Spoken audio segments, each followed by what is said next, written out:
বেগম খালেদা জিয়া নিজে কালো টাকা সাদা করে ফেললো এবং ৩০০ কোটি টাকা, এই যে ব্যাংকের প্রসঙ্গ আনলেন আপনি, ৩০০ কোটি টাকা শুধুমাত্র বেগম খালেদা জিয়ার পরিবার ২০০৩ সালে ঋণ মৌকুব নিয়ে গেল।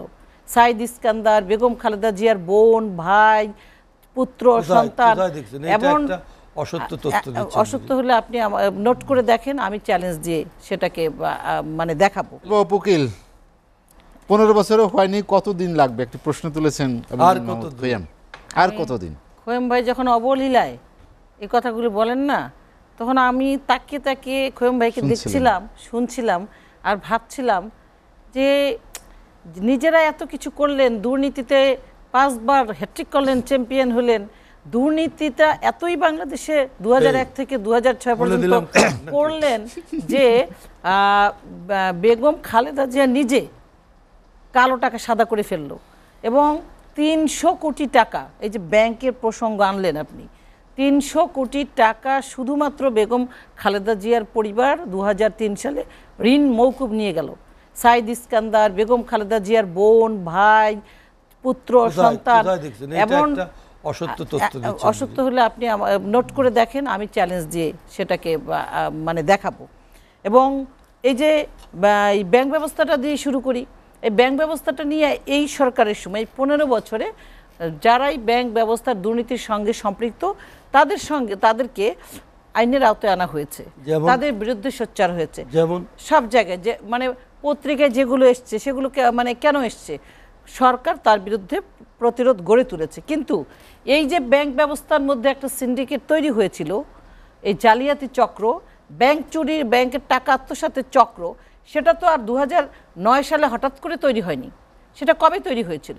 সেটা তৈরি হয়েছিল 1991 সালে। 1991 সালে যখন একেবারে আপনারা স্লোগান দিলেন, ভাঙা সুটকেস, সেরা গেঞ্জি, কিচ্ছু নাই জিয়া পরিবারের, তারপরে কি করে তারেক রহমান সরকারের জায়গা দখল করে 30 লক্ষ টাকা বেগম খালেদা জিয়া এফডিআর এর ইন্টারেস্ট মৌকুব কিভাবে করলো, সাদা টাকা কালো করলো? টাকা যদি না থাকে জিয়া পরিবারের 30 লক্ষ শুধুমাত্র এফডিআর এর ইন্টারেস্ট, তাহলে এফডিআরটা কত টাকা ছিল? গেল, থাকতেই পারে উনি ওনা। এবং তারেক রহমান কেন, এটা তো সবাই জানে, আপনি বেগম খালেদা জিয়া কালো টাকা সাদা করেছে 30 লক্ষ টাকা, এটা তো আপনি অবশ্যই জানা উচিত, কারণ সবাই জানে এটা। এইবার কিন্তু কালো টাকা সাদা করার একটা বিরাট চান্স দিয়েছে 91 সালে 1991 সালে খোয়েম ভাই, আমি যদি কথা বললে আপনি তখন আমার স্ট্রিমটা থাকে না, কারণ আপনি অনেকগুলো কথা বলেছেন। ব্যাংক ব্যবস্থা নিয়ে আপনি বললেন বলে আমার বলতে হয় যে 1991 সালে কিভাবে বেগম খালেদা জিয়ার 2 পুত্র তারেক রহমান এবং আরাফাত রহমান প্রয়াত, তারা নিজেরা সরকারি জায়গা দখল করে ইন্ডাস্ট্রি বানালো, 14টা স্টার ইন্ডাস্ট্রি, ড্যান্ডি ডাইং থেকে শুরু করে আরও অনেক নাম, সেগুলো সরকারি জায়গাগুলো দখল করলো এবং ভুয়া ব্যাংক থেকে, সোনালী ব্যাংক, রাষ্ট্রায়ত্ত ব্যাংকগুলো থেকে টাকাগুলো আত্মসাৎ করলো। অবশ্যই মামলা হয়েছে, অবশ্যই মামলা নাম্বারও আমি জানিয়ে দেবো পরের রাউন্ডে আপনাকে। এটা 96-7 এই লোনের অ্যাগেনস্টে ওই ব্যাংক মতিঝিল থানায় মামলা করেছে। আমি মামলা নম্বরগুলো আপনাকে জানিয়ে দিচ্ছি। তাহলে এই যে খোদ সরকার প্রধানের সন্তানেরা যখন ব্যবসা করে, দুর্নীতি করে এবং ব্যাংক লুট করে, ব্যাংকের টাকা কিভাবে আত্মসাৎ করেছে, তখন সিন্ডিকেট তৈরি হয়েছে। এবং 2001 থেকে 2006 পর্যন্ত সেই রাস্তাটাকে আরও এতটাই মজবুত করেছে যে ব্যাংকের যারা চাকরিরত তারা বুঝে গেছে কিভাবে চুরিটা করতে হবে, কিভাবে ভুয়া ঋণপত্র খুলতে হবে। এবং 2009 এসে তাদের বিরুদ্ধে এই সরকার ব্যবস্থা নিয়েছে বলে বাংলাদেশের মানুষ জানতে পেরেছে যে ব্যাংকে কিভাবে ভুয়া ঋণপত্র দিয়ে টাকা আত্মসাৎ করা হয়, ব্যাংকের টাকা কিভাবে মানে আত্মসাৎ করা হয়, এগুলো বাংলাদেশের মানুষ জানতে পেরেছে।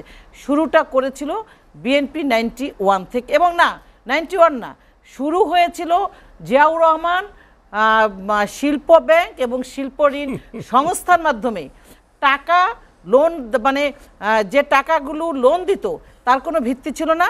বিএনপি যারা করবে, যারা সরকারের মদতপুষ্ট হবে, তাদেরকে লোন দিয়ে তাদেরকে ধনাঢ্য ব্যক্তিতে রূপান্তরিত করা হয়েছিল।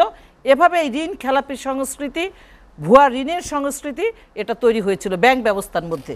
এবার দেখেন 15 বছর ধরে এমন কি হলো, এটা খোয়ম ভাই খুব বিষণ্ণভাবে বলছে, এমন কি কেন হলো, এমন কেন হলো 15 বছর ধরে। উপদি আমরা এখন আমি খোয়ম ভাইয়ের কাছে বলতে চাই 15 বছরে আমরা মিলন কি ভাইয়ের কাছে হয়েছে, শুনি আমরা। না আমার পরে সময় দিন। 15 বছরে কি হয়েছে যেটা নিয়ে আপনি বিষণ্ণ? আপনার চোখে কিছুই ধরা পড়েনি? আপনি তো লাস্টে বললেন যে দোষারোপের রাজনীতি আমরা করব না। তাহলে 15 বছরে এই সরকার কি কি করলো সেটা কিচ্ছু আপনার চোখে পড়লো না? এই যে আপনি টকশো করছেন ডিজিটাল বাংলাদেশের বাংলাদেশের রূপান্তর হচ্ছে, এটা তো এই সরকার করেছে। আজকে বাংলাদেশের আমি শেষ করে দিচ্ছি, বাংলাদেশের চেহারাটাতে পাল্টে গেছে। মানুষ যে ভালো আছে, মানুষ যে সুখে শান্তিতে আছে, এদেশের জনগণ যে সরকারকে সহযোগিতা করছে, কেন করছে? দেশটা উন্নয়ন হয়েছে বলেই। বিদেশিদের বা বাইরে গেলে যেমন একটি রূপ দেখেন অবকাঠামোর উন্নয়ন, সেই রকম বাংলাদেশের অবস্থান। আর আপনি 15 বছরে এতই হতাশ, একটা কারণে হতাশ, ক্ষমতায় যেতে পারছেন না। সেটা আওয়ামী লীগের দোষ না, নির্বাচনে আসতে বলে আসেন না নির্বাচনে, জনগণ প্রত্যাখ্যান করেছে, আওয়ামী লীগের কিছু করার নেই। আমি যেটা বলতে চাচ্ছি সেটা হলো কি, আমার আরেকটা বলতে হবে, আমি একটু যুক্ত করে যাই প্রশ্নটা, সেটা হচ্ছে যে design, elegance, beauty. Sir pack করে দিব স্যার? এতটুকুতেই হবে। সেরা পণ্য সবার জন্য।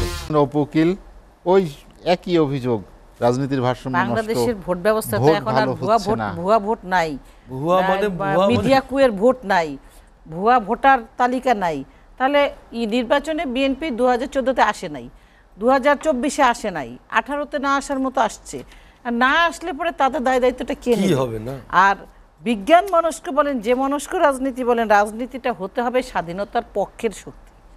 স্বাধীনতার বিপক্ষে থেকে রাজনীতি করলে পরে রাজনৈতিক দলের যে আজকে যে জামাত, শিবির, বিএনপি যে অবস্থাটা হয়েছে, এটার একটাই কারণ যে দেশকে ভালোবাসেনি, দেশের স্বাধীনতা বিরোধীদেরকে ভালোবেসেছে, সেই ধারায় রাজনীতিটা করেছে। সেই ধারা থেকে বেরিয়ে আসতে হবে, তা নাহলে বিজ্ঞানও খুঁজে পাবেন না, সমাজতন্ত্র খুঁজে পাবেন না, কিছুই খুঁজে পাওয়া যাবে না।